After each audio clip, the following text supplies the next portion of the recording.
most of us who are taking or teaching this course will be used to what is the Protestant canon.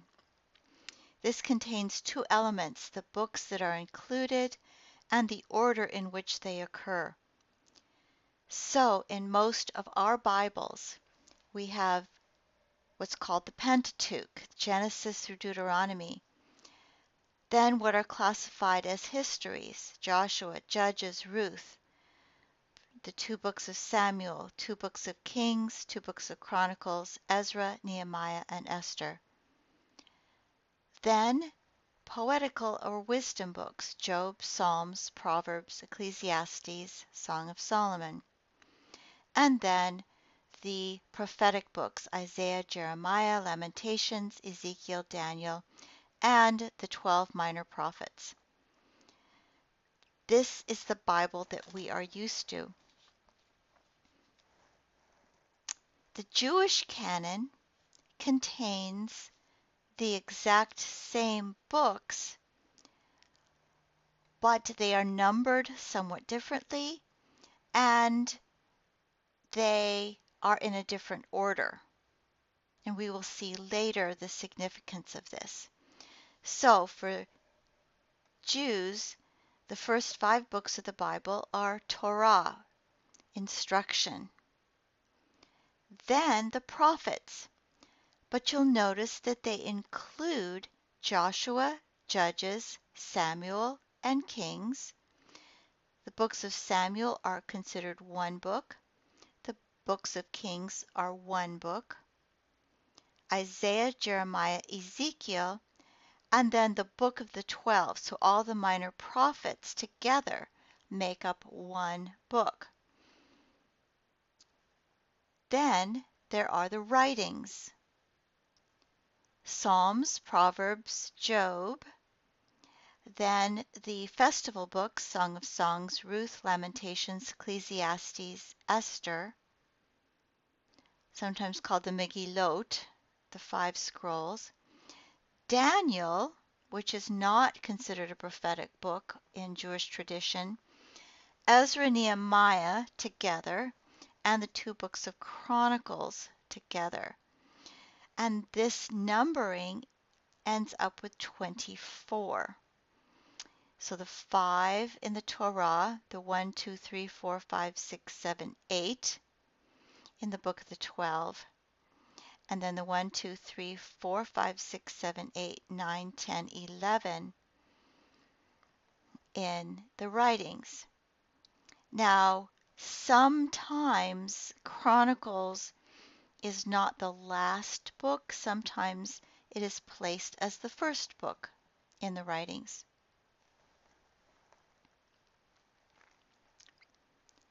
The 5 scrolls, or Megillot, are usually grouped together because they are used on different festivals. So Song of Solomon is used at Passover. Ruth is read at Pentecost, the Feast of Weeks, or Pentecost, Shavuot. Lamentations is read on Tish B'Av, which is the 9th day of the month of Av, when the temple in Jerusalem was destroyed. Ecclesiastes is read at Sukkot, the Feast of Booths, and Esther is read in the Feast of Purim. So the Jewish order starts with Genesis, the beginning of all things, Deuteronomy, on the verge of the Promised Land, continues in the prophets with Joshua, the entry into the Promised Land, the kings, loss of land and exile, and Malachi, looking toward the coming of Elijah. Lo, I will send you the prophet Elijah before the great and terrible day of the Lord comes. The writings begin with Psalms, the songs of the temple, and Chronicles ends pointing toward the restoration of the temple. Thus says King Cyrus of Persia, the Lord, the God of heaven, has given me all the kingdoms of the earth, and he has charged me to build him a house at Jerusalem, which is in Judah. Whoever is among you of all his people, may the Lord his God be with him. Let him go up. So everything has a certain order within Jewish tradition. I should say, however, that this ordering primarily, except in the larger groupings, Torah, prophets, and writings, happens once you have codices or book forms where you can include more than one book in a codex. The same is true in the Christian ordering. So the Christian Protestant order begins with the Pentateuch, Genesis, the beginning of all things, and it follows to some degree uh, the Jewish order, Deuteronomy, on the verge of the Promised Land.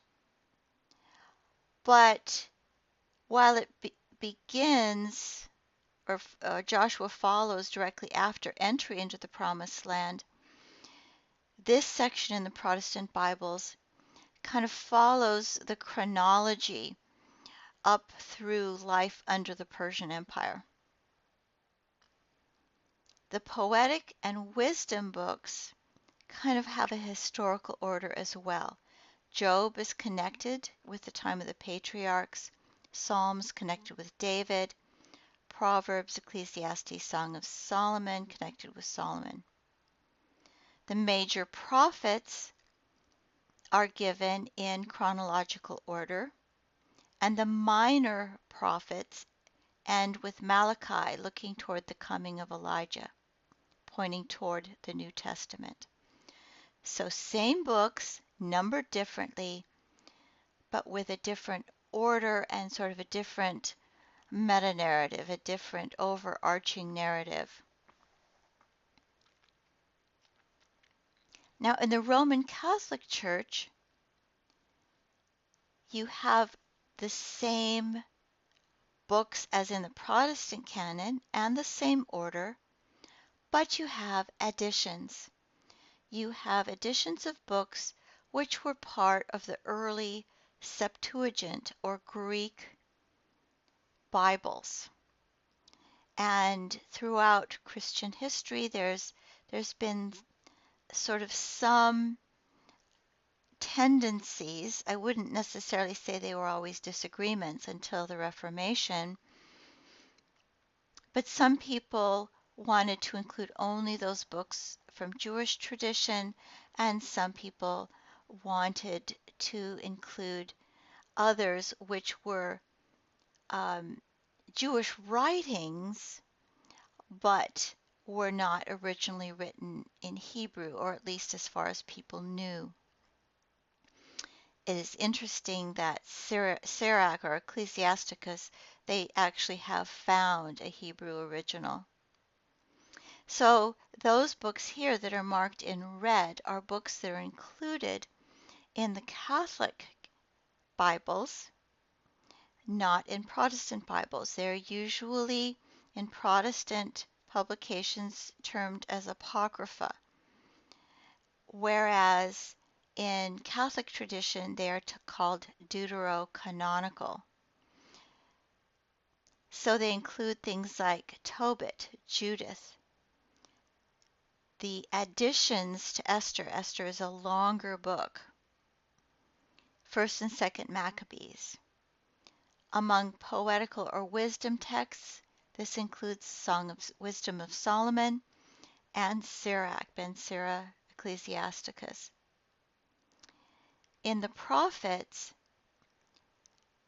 Baruch with the letter of Jeremiah is included after Jeremiah. In some Christian traditions, the 4 books of Jeremiah, Lamentations, Baruch, and the letter of Jeremiah were all included in one book as all being written by Jeremiah. In Catholic Bibles also, there are additions to the book of Daniel. I should mention that these books are, for the most part, within Protestant tradition, considered books that are edifying, that are good to use, just not as authoritative. Some traditions, such as the Anglican Church, include readings from some of these books. Now, the Eastern Orthodox canon includes pretty much the same books as in the Catholic Bibles, but with a few differences and a few differences in naming. For example, both Samuel and Kings are all called kingdoms, 1 through 4 kingdoms. First and Second Chronicles are called Paralipomenon. You have, in addition to Ezra and Nehemiah, something called First Esdras or 3 Esdras. You also have third Maccabees, and in Georgian Bibles, that is the Georgia near Russia, you have 4 Maccabees included.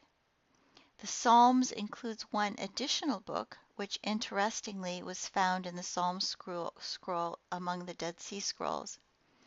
You have the Prayer of Manasseh, and otherwise the same books as in the Catholic canon.